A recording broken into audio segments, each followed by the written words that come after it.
Assalamualaikum warahmatullahi wabarakatuh. Selamat pagi, malam, atau sore untuk teman-teman semua. Semoga semuanya dalam keadaan sehat. Ya, dalam kesempatan kali ini tentu saja saya diundang untuk bisa berbagi dan belajar bersama teman-teman semua, khususnya dalam materi color wheels yang akan disampaikan. Nah, teman-teman juga pada materi ini bukan hanya nanti kita akan belajar mengenai konsep warna saja, tapi juga nanti ada prinsip-prinsip mengenai desain visual yang akan kita pelajari bersama-sama. Sebelum itu, perkenalkan teman-teman, nama saya Muhammad Afif Aminuddin, teman-teman bisa panggil saya Afif. Dalam hal ini juga terdapat beberapa kegiatan yang relevan yang sering kali saya ikuti berkaitan dengan seperti juri kompetensi esai dan poster di berbagai kegiatan nasional, juga menjadi self design officer di Bimbel Kreator Inspirasi dalam hal ini pembuatan konsep Instagram, poster maupun promosi-promosi yang berjalan di bimbel tersebut, juga sebagai sosial media spesialis di Pondok Inspirasi pada pembuatan poster, konten maupun Instagram di Pondok Inspirasi, dan juga beberapa kali menjuarai kejuaraan baik itu di PIMNAS ke-35 dan juga di LKTI maupun di dalam perlombaan poster. Dan juga teman-teman bisa menghubungi saya atau terkoneksi melalui Instagram atau LinkedIn yang tertera untuk bisa sharing-sharing lebih banyak jika ada materi-materi atau hal-hal yang ingin teman-teman sampaikan atau teman-teman diskusikan bersama saya. Baik teman-teman, ada dua yang akan kita pelajari pada hari ini, di mana yang pertama yaitu adalah warna, yang kedua adalah prinsip desain. Teman-teman, kalau kita mengenal desain grafis, sebenarnya apa sih yang kerap terpikirkan atau yang disebut dengan desain grafis?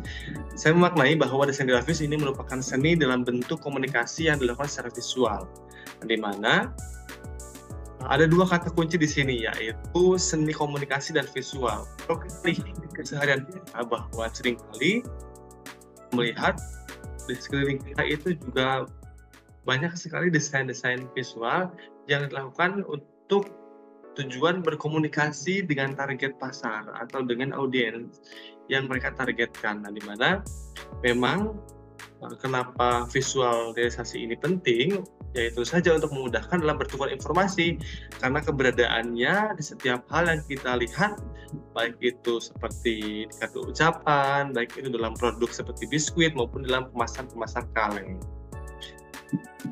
Nah teman-teman, pernah nggak sih kalau kita bertanya bahwa di film zaman dulu atau di foto zaman dulu itu semuanya hitam putih. Nah, bahkan visual hitam putih ini kita anggap lazim digunakan untuk menggambarkan konsep sesuatu yang terjadi di masa lampau, sehingga menjadikan semacam bahasa visual gitu untuk menggambarkan keadaan masa lalu.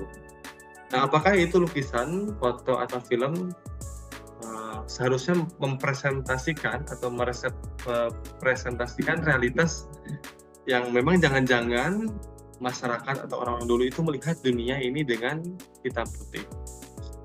Akan tetapi bahwa fakta sebetulnya adalah bahwa kenapa sih foto zaman dulu ini hitam putih semua adalah memang lebih populer hitam putih itu karena produksinya lebih murah dan secara proses itu tidak serumit memproduksi foto yang berwarna. Nah, sehingga kebanyakan masyarakat pada waktu itu lebih banyak memilih warna-warna yang hitam putih dan juga menjadi ikonik hingga saat ini kalau kita mengingat masa lalu.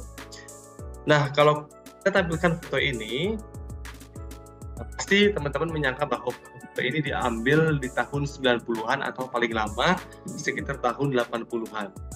Padahal tentunya foto ini merupakan karya dari seorang yang dijuluki Sergei Prudkin-Gorsky atau seorang fotografer yang mendokumentasikan kehidupan di Kekaisaran Rusia.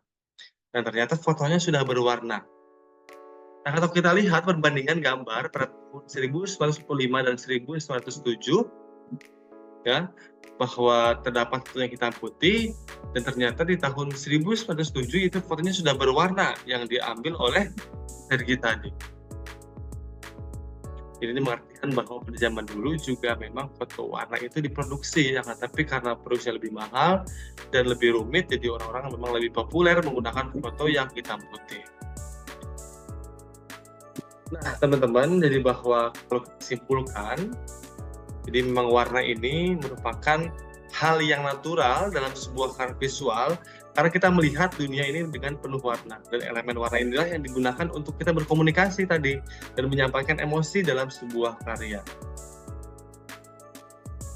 Nah, terkait dengan warna, kita pernah terlintas pertanyaan bahwa kok bisa gitu ya ada warna-warna yang pas kalau disandingkan atau dibandingkan dan cocok-cocok aja gitu kalau kita melihatnya, dan bahkan bisa enak banget untuk dilihat gitu.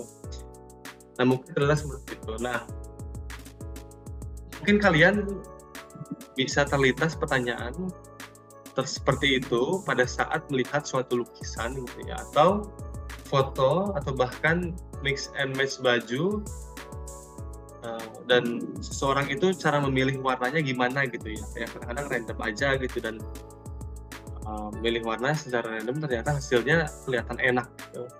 Nah, ini adalah yang disebut dengan color theory.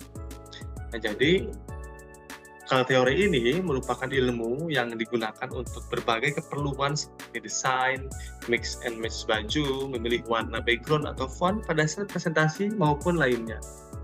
Mungkin teman-teman bisa memilih juga untuk seperti thumbnail YouTube atau dan lain sebagainya. Nah, apa sih itu color theory, teman-teman? Kalau kita ambil secara singkat bahwa color theory itu merupakan kelompok warna yang harmonis dan cocok untuk disandingkan. Nah, jadi warna-warnanya tidak diambil secara acak, tapi memang membentuk hubungan atau yang kita sebut dengan color wheel. Nah, ada 3 color wheel yang kita akan bahas, sebetulnya ada 5 ya, saya lihatkan. Ada komplementari, ada analogus, ada tetradik, ada split komplementari, dan tetradik. Nah, tapi secara umum yang sering kali digunakan oleh kita sebagai orang yang selalu mendesain grafis, visual, ada 3 prinsip yang lebih umum digunakan. Belum masuk kepada 3 ini, yang juga terdapat prinsip pewarnaan yang disebut dengan monokrom. Nah, monokrom ini bersumber dari satu warna, dan variasi warnanya ini didapatkan dengan menambahkan putih atau tint atau hitam atau shade. Jadi satu warna, baik itu dari warnanya yang lebih gelap gitu maupun warna yang lebih pudar atau tint tadi yang ditambahkan dengan warna putih. Sedangkan jika warnanya lebih gelap, ini tadi ditambahkan dengan warna hitam. Nah, contohnya seperti ini. Di sini ada warna green, ya, ada warna coklat, hijau, pink, ya, juga ada warna purple atau ungu, juga ada warna kuning, ya, atau bisa juga emas gitu ya. Nah, selanjutnya prinsip yang pertama yaitu adalah analogus, di mana analogus ini merupakan kombinasi warna dengan spektrum yang mirip karena posisinya berdekatan pada color wheel. Jadi kalau kita nanti mengambil dalam tools editing kita, jadi kita bisa mengambil spektrum warna yang berdekatan di antara ketiganya. Jadi di daerah sini, yang ke-1, kedua, yang di samping kanan dan kirinya. Itu. Nah, ini contoh dari pengambilan warnanya. Itu yang nah, ini juga contoh dari kalau kita mengambil color wheel atau spektrum warna yang warna biru, jadi analogusnya nanti akan mendapatkan yang lebih mudah. Jadi memang warna yang berdekatan kan, di samping kiri maupun kanan, yang di sini maupun yang di sebelah sini. Seperti itu. Lalu yang kedua adalah komplementari. Jadi kalau kita bisa simpulkan bahwa komplementari ini merupakan kombinasi warna yang diambil yang letaknya berseberangan. Jadi saling mengisi dan menyeimbangkan satu sama lain. Jadi kalau kita ambil di sini warna orange, jadi secondary warnanya ini yang warna biru. Nah, kita bisa lihat di sini, kalau kita mengambil warna yang warna pink di atas, nanti berarti secondary warnanya atau complementary warnanya ini yang warna hijau atau green di bawah dengan kode warnanya tersendiri. Nah, kode warna inilah yang kita bisa ambil atau copy ke dalam tools warna kita. Nah, lalu juga salah satu contoh yang lainnya, kalau kita ambil warna brown atau coklat di sini, nanti complementary atau secondary warnanya yaitu yang warna biru di sini. Seperti itu. Baik, selanjutnya adalah konsep triadik, di mana warna yang didapatkan ini membuat dengan segitiga sama sisi pada color wheel, maka akan didapatkan 3 warna yang kontras. Nah, jadi kalau kita ambil warna pertamanya itu yang warna merah, maka nanti secondary warna dan triadik warnanya itu yang warna kuning dan warna biru di sini, seperti itu. Jadi ngambilnya segitiga sama sisi. Nah, ini jadi konsep yang bisa kita ambil sehingga nanti pada pewarnaan dalam desain grafis kita ini lebih kontras, dan tadi menjawab pertanyaan bahwa kenapa sih kok kita melihat bahwa desain-desain visual itu banyak warnanya yang nyambung gitu, yang kalau dilihat tuh enak banget. Nah, makanya mereka itu menggunakan konsep-konsep warna ini sebagai dasar dalam pengambilan warna. Nah, jadi ada 5 tadi ya, yang kita pelajari, ya, hanya komplementari, analogus, dan triadik saja. Secara umum yang sering digunakan untuk. Lalu bagaimana sih penerapannya dalam sebuah karya visual, teman-teman? Nah, kalau kita lihat dalam sebuah lukisan foto atau film, itu juga ternyata mempunyai color palette atau tadi dalam color wheels-nya. Seperti dalam film ini, ya, jadi ada beberapa color wheels yang diambil, ya, maupun dari lukisan Mona Lisa di samping ini juga ada beberapa color wheels yang diambil atau color palette yang digunakan.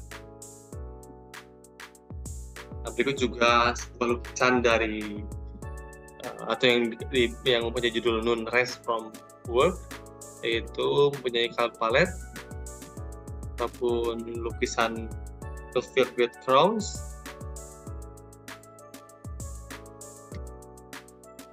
Water Lilies juga menggambarkan kesan yang tenang dan kedekatan dengan audiens. Nah, ini beberapa contoh ketika kita menggunakan color palette atau color wheel, baik itu dalam seni melukis maupun dalam desain grafis.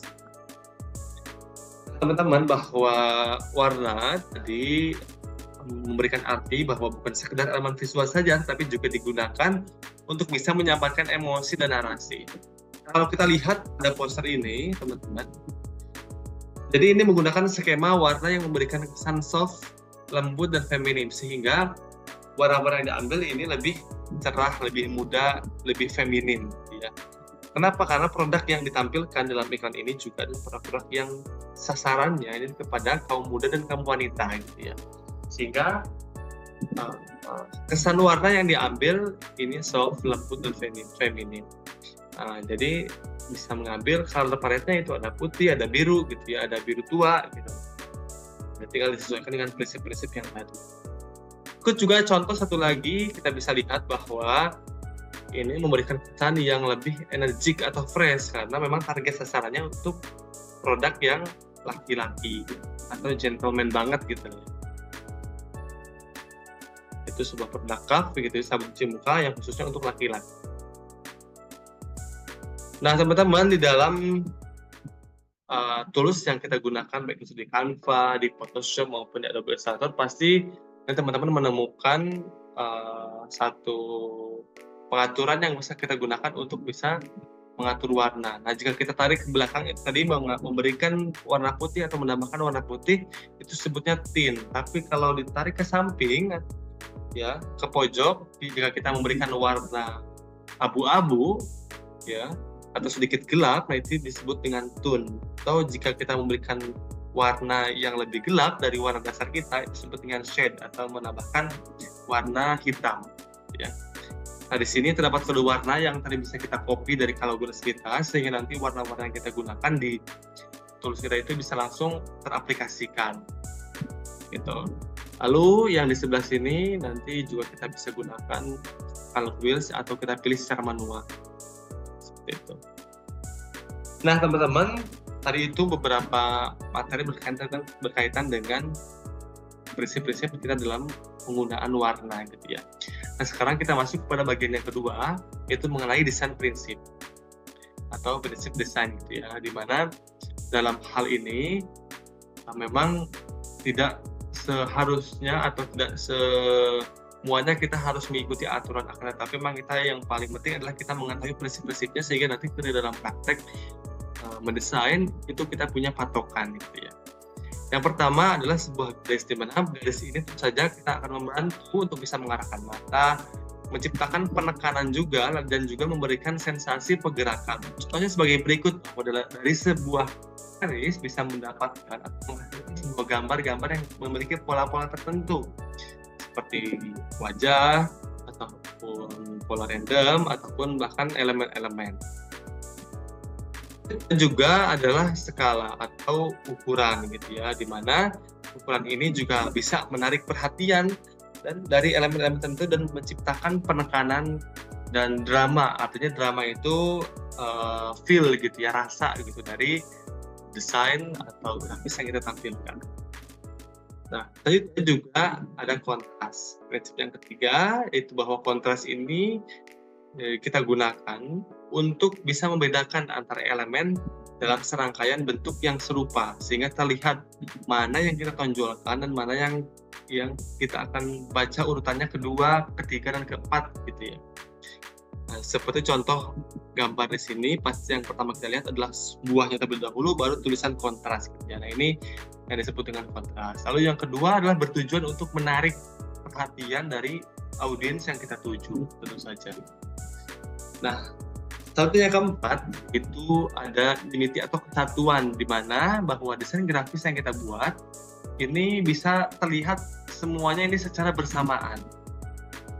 Nah, untuk membantu dalam pemilihan warna sehingga terlihat kesatuannya juga, kita bisa menggunakan suatu tools atau website atau style guide, yaitu adalah Color Hunt, di mana di sini kita bisa membuat atau mencari palet warna yang sudah dibentuk oleh website ini. Jadi kita tinggal screenshot atau ngambil kode-kode warna yang sudah digunakan. Jadi ada beberapa jenis seperti pastel, vintage, retro, neon, gold, atau light, atau dark, atau warm yang bisa kita gunakan untuk color palette di dalam desain kita. Nah, selanjutnya adalah emphasis, di mana emphasis ini adalah penekanan. Jadi gimana caranya kita dalam sebuah visual ini mengarahkan perhatian dengan memberikan penekanan kepada suatu elemen desain kita. Contohnya dalam desain seperti ini.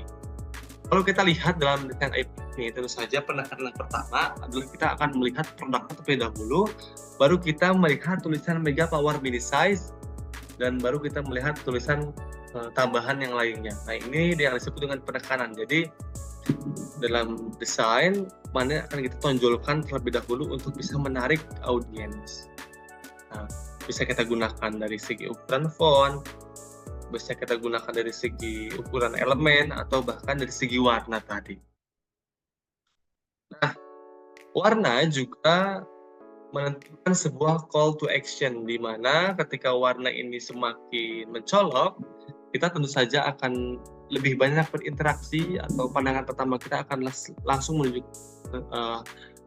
icon tersebut ya. Contohnya di dalam website Shopee, tentu saja pada promo-promo yang ditampilkan ini memiliki warna-warna yang lebih mencolok karena memang ini suatu iklan yang akan membuat daya tarik untuk orang-orang bisa menggunakan Shopee untuk berbelanja. Seperti itu.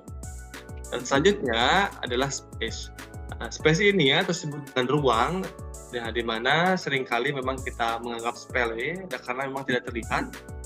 Nah, sehingga kenapa ini disebut dengan negative space atau white space. Nah, tetapi banyak sekali kegunaannya. Kita lihat di dalam gambar ini, ketika kita bisa menggunakan ruang secara maksimal, tentu saja kita bisa menggunakan dan mendapatkan beberapa gambar dari pengaturan ruang yang bisa kita kreasikan. Seperti contohnya dalam gambar ini, ada gambar love yang digabungkan dengan suatu ruang sehingga menciptakan bentuk bebek maupun bentuk hewan-hewan yang lain pada gambar yang lainnya. Nah, jadi inilah kombinasi dari prinsip penggunaan ruang atau space.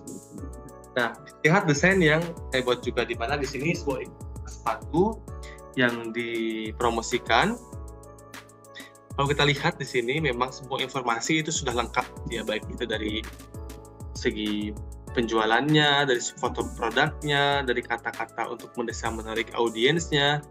Nah, tetapi apa sih yang bisa teman-teman amati? Jadi bagi saya teman-teman ya, jadi dalam desain ini memang terlalu padat gitu ya, sehingga produk yang ditampilkan itu memang tidak menonjol, sehingga sebetulnya apa sih yang dijual dari iklan ini, yaitu tentunya sepatunya. Ya, memang harusnya sepatunya inilah yang harusnya lebih menonjol daripada yang lain. Nah, kalau kita perbaiki seperti ini, nah ini adalah kombinasi kalau kita menggunakan ruang atau tadi sehingga desain yang kita buat ini lebih elegan dengan kombinasi warna yang lebih sedikit, tulisan yang lebih sedikit, dan sudah ada informasi toko, sepatu yang lebih jelas terlihat gitu ya. Dan ini lebih menarik perhatian audiens untuk kepo terhadap produk yang dijual.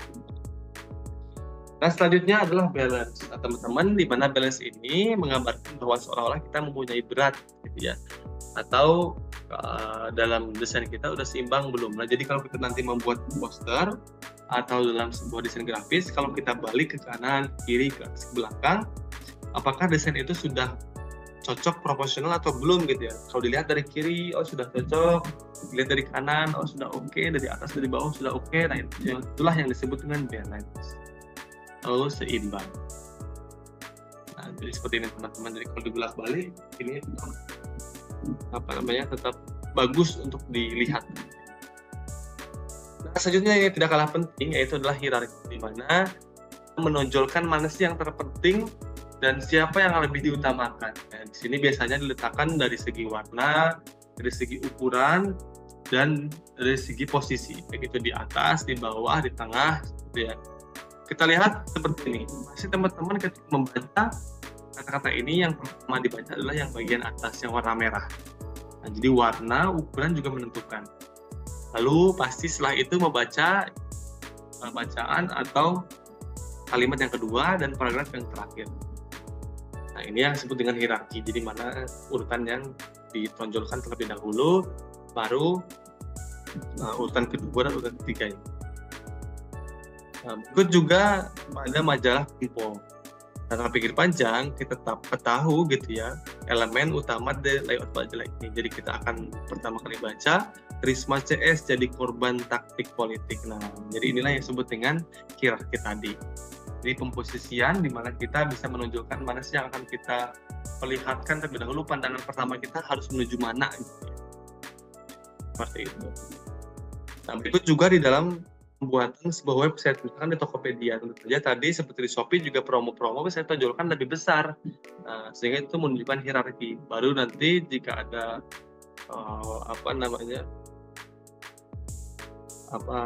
jika ada ingin membuka elemen-elemen yang lain, nah baru dia akan scroll ke website yang paling bawah.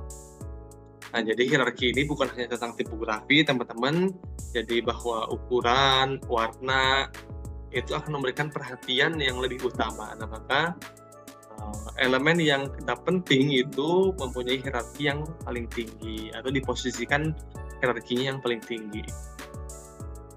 Dan teman-teman juga bisa menambahkan elemen-elemen lain, baik dari foto, vektor, tekstur, grafis, bentuk maupun tabel ataupun grafik gitu ya, sehingga tidak ada bagian yang kosong atau bisa mempercantik dari desain visual tersebut. Nah, inilah ada software-software yang kita gunakan dalam pembuatan desain grafis, baik itu Adobe Illustrator, Photoshop, Figma, Canva, maupun Adobe Illustrator ya, ataupun lain sebagainya yang sudah teman-teman terbiasa gitu ya menggunakannya. Nah, dari saya mungkin cukup sekian teman-teman untuk materi mengenai Cartwheel. Semoga pada ini teman-teman bisa menggunakan sebaik-baiknya, dan bila teman-teman ingin berkonsultasi lebih banyak, mengirimkan karya-karya teman-teman kepada saya melalui Instagram, melalui WhatsApp, sangat terbuka sekali untuk bisa direview, karena banyak sekali juga teman-teman yang melakukan seperti itu dari IPB khususnya, untuk dikirimkan ke saya dan dilakukan review pada karya-karya yang dibuat oleh kalian. Nah, jadi memang cukup singkat Tapi semoga ini dapat memberikan langkah pertama untuk mengenal lebih dekat dengan teman-teman bagaimana sih pemilihan warna dan juga prinsip-prinsip desain nanti ketika teman-teman membuat sebuah poster ilmiah atau mengikuti sebuah perlombaan. Yang paling penting adalah practice make perfect, artinya bahwa semakin banyak teman-teman praktek, itu akan membuat teman-teman semakin jago. Mungkin cukup sekian dari saya, mudah-mudahan bermanfaat materi ini. Terima kasih. Wassalamualaikum warahmatullahi wabarakatuh.